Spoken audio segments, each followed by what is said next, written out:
Hey everybody, welcome to a special supersized edition of NoDQ&A video right here on youtube.com/NoDQCW, and as always, NoDQ.com, your source for the latest in WWE and TNA. It's Labor Day weekend. Usually I do 3 videos a week for NoDQ&A video, but I'll be busy with family and I won't have a chance to record a 3rd video, so therefore I'm doing the supersized video. You guys are going to get double the amount of time for NoDQ&A video, so this gives me an opportunity to get through a lot of questions, and let's not waste any more time. Let's get right down to it. If you were booking The Rock's match at Royal Rumble, who would you put him against, and would you add any stipulations? Also, do you think The Rock would still be able to wrestle a really physical stipulation match like a last man standing?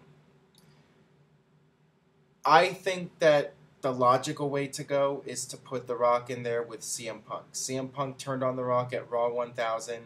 People are going to want to see a conclusion to that, see The Rock come back and get his revenge on CM Punk.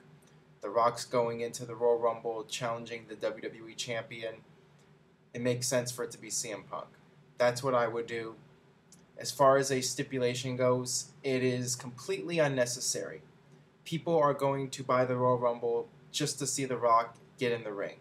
That's special enough as it is. There's no need to add a stipulation to it. Just no point. Now, I suppose it's possible we could see The Rock involved in some sort of stipulation match. I think he's capable of doing a match like that. Maybe The Rock will end up in Elimination Chamber. Who knows what WWE has planned through WrestleMania. And I'm sure they haven't finalized what they're going to do for WrestleMania at this point. So, it could go a number of different ways, but I think we'll see CM Punk versus The Rock at Royal Rumble, and that's what I would do personally. Hey Aaron, one of your biggest fans from Spain, was wondering your thoughts on the silver and black NWO when Bret Hart formed the Clique. There was only 4 members. It seemed to me the most light NWO package. Also, how about when Sting joined the Wolfpack? All right, well, let's start off with Sting joining the Wolfpack. That was during a time when the NWO gimmick had really gotten stale. And it got to the point where they split up the NWO into 2 factions, which for a while it worked. I mean, it was interesting, but to have Sting join the NWO, even if it was the babyface version of the NWO, it was still a little illogical because Sting had been spending, almost 2 years feuding with the NWO. He went silent for over a year, never spoke a word, and he had this major vendetta against the NWO when he was trying to get payback on them, and all of a sudden he's aligning himself with Kevin Nash.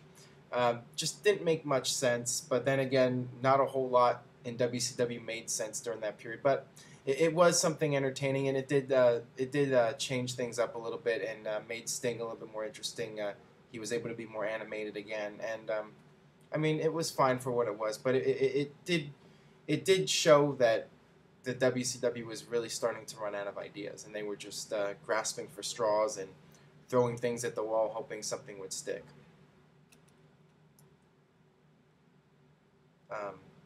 If Undertaker debuted at Survivor Series... Oh, wait a minute. I forgot about the other part of that question with the NWO Black and Silver. I think it had potential. I mean, it was a positive because Bret Hart was... finally being utilized properly in WCW, and he was being given the opportunity to be the top star again. But unfortunately, fate stepped in. Bret Hart had his injury at Starrcade, and the NWO Black and Silver never really had a chance to get off the ground. Number one, because of Bret Hart's injury, and then Scott Hall was having personal issues, and then Jeff Jarrett got hurt. So it was like one thing after another that was destroying this NWO reunion or whatever. So it never had much of a chance, and perhaps if it got the opportunity to play itself out, maybe it would have been a success. But then again, going back to the Wolfpack, it had gotten stale by that point, and it was somewhat of an act of desperation to bring back the NWO yet again. If Undertaker debuted at Survivor Series, why didn't WWE have Undertaker have an undefeated streak there? And do you think if WWE can't make Undertaker versus Lesnar happen, should they make Lesnar versus Shawn Michaels and have Shawn Michaels get the victory for revenge and get payback for Triple H? Regarding Survivor Series and WrestleMania and the undefeated streak, the fact is WWE did not plan for Undertaker to have an undefeated streak at WrestleMania. It's just something that happened, and once WWE realized it, they decided to capitalize on the situation and market it for all it's worth. That's what happened there, and if it happened at Survivor Series, let's face it, it wouldn't have the impact that it has at WrestleMania. WrestleMania is the big show of the year, and it works out for WWE to have something that they can market and promote and make WrestleMania all that more special.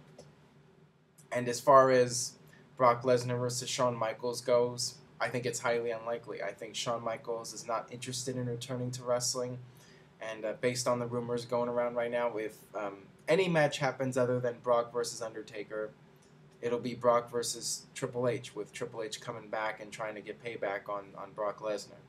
So that could very well happen, and that's a lot more likely than Lesnar versus Shawn Michaels. This is from Truth MMA. With Christopher Daniels being praised by TNA officials for his current heel run, do you see TNA giving him a world title or a TV title run? TV title, maybe. World title, I doubt it. I think Christopher Daniels is a tremendous wrestler and very good promo, but the fact is he's getting up there. He's past 40 now, and realistically, TNA needs to focus on younger talent. If they're going to put the world title on somebody different, it needs to be a younger star like Austin Aries. They need to get some fresh blood in there. Christopher Daniels has been with TNA for almost 10 years now, since the beginning. And unfortunately, his character has gotten a bit stale. I mean, he has been around at a certain level for so many years, and for him to all of a sudden get a main event push, I'm not sure if your casual audience would really buy into him. And he's been around for so long, I think people just wouldn't be all that interested. People want to see new stars. And unfortunately, like I said, that's just the way it is. This is from Lewis Christopher. Hey Aaron, big fan from England. If Edge didn't have to retire, where do you think WWE would have gone with him? Well, if Edge wasn't forced to retire, I don't think he would have been around all that much longer. I think Edge was starting to wind it down, and he was going to slowly fade out of the spotlight. But I could see him still having matches with Alberto Del Rio, and he would have continued to have been the top star on SmackDown for at least another year or two. He was the guy that was carrying SmackDown, and then when he got hurt, WWE brought Randy Orton to the brand. But yeah, he would have feuded with Del Rio, and maybe he would have turned heel and feuded with Sheamus, and Sheamus would have gotten the babyface push against Edge, and then after that, Edge just would have faded away. That's what I think would have happened. This is from Will. If after his tour is over, do you see Chris Jericho coming back to the WWE as a commentator or a performer, or is this the last we'll see of him? Don't think this is the last we'll be seeing of Chris Jericho. I think Chris Jericho still has several years left in the tank, especially if he takes time off. When he takes time off, he's able to heal his body up and come up with new ideas for when he returns. I think it's very good for him in terms of longevity to take some time off, and I've mentioned this before in other videos that I think a lot of guys would benefit from taking time off. I mean, WWE's not going to be doing any kind of off season, but it wouldn't hurt for these guys to just be able to go home and relax and let their bodies heal and be able to just brainstorm and come up with new ideas for when they return. And I think that's a big part of Jericho's success is taking time off and being able to reflect on his career and think about what he wants to do next. I think it's very positive for Chris Jericho, and hopefully other guys do it. But yes, I do see Chris Jericho coming back and wrestling again, and I think he has several years left if he stays healthy. This is from S-Tate01. Hey Aaron, please answer on video. What are your thoughts on Triple H reportedly wanting to sign Ring of Honor's Kevin Steen? Personally, I don't know what to think of it, as it's kind of good-bad for me. Also, what did you think of Mason Andrews, a.k.a. Scorpio Sky, on this week's Raw? As far as Kevin Steen goes, I mean, I've seen him in PWG, as I mentioned before. I don't really follow Ring of Honor, but I watched him in PWG for years, and The thing about him is I'm not sure he really has the physique that WWE is looking for. I think that would be the number one thing holding him back. But I mean, he's a great performer, and I mean, who knows? I mean, stranger things have happened. Mick Foley made it to the top in WWE, and he wasn't uh, built like a bodybuilder. So anything can happen in that regard. I mean, you really got to give guys of different builds a chance. I mean, you can't just always rely on the 6'5" bodybuilder type to make it. And as far as Scorpio Sky goes, I thought he was really good in that segment with Daniel Bryan. And as a lot of people mentioned, that was arguably the best part of Raw, was that whole anger management series with Daniel Bryan and Scorpio Sky and Kane. So hopefully Scorpio Sky gets another opportunity based on his performance, because I think that he definitely deserves a spot on the WWE roster. I mean, he's always been very entertaining. He was in PWG for years, and he was always a great performer. So hopefully he gets his opportunity. If Brock Lesnar never left WWE, do you think he, instead of John Cena, would have been the poster boy of WWE, being Super Lesnar? Your thoughts? I don't think so. First of all, John Cena was already starting to get his big push when Brock Lesnar was still in WWE. John Cena was still a guy that they were starting to build towards the top.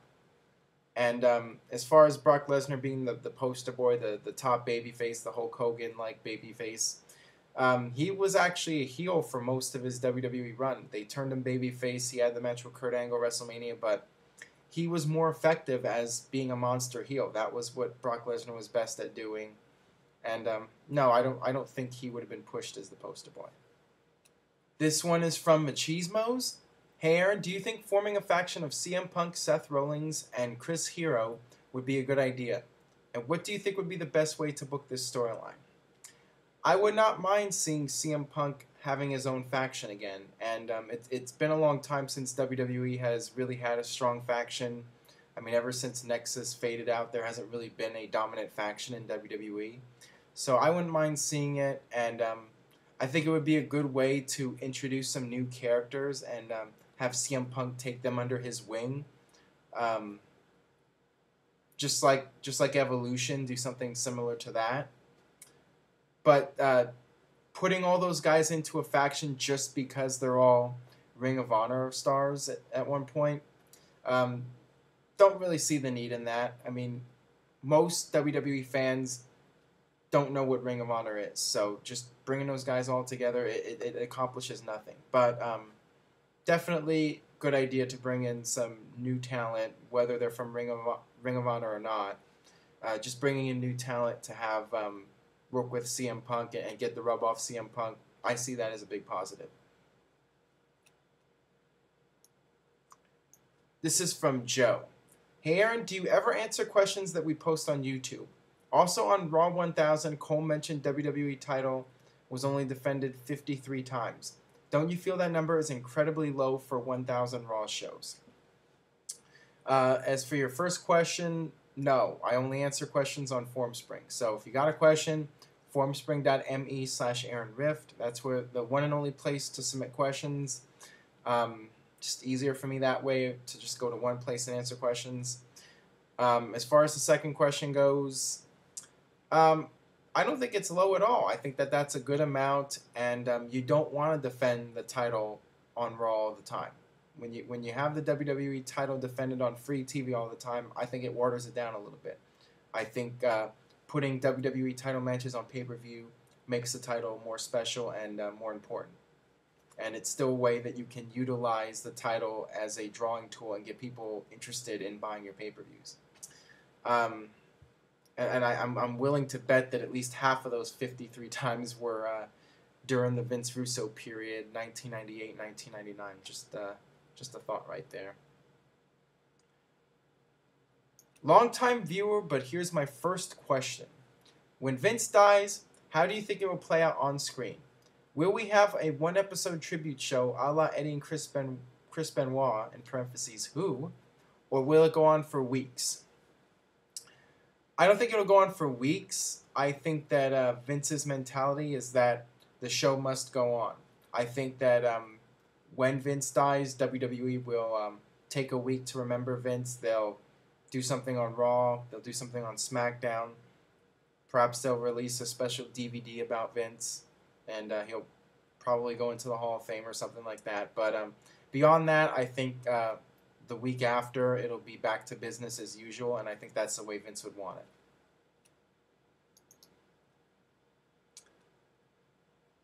This is from Raheem Spence 2. Hey Aaron, do you ever see another group run in WWE like the Nexus or NWO, but having a very long run? Please answer in video. Well, this goes back to the earlier question, actually.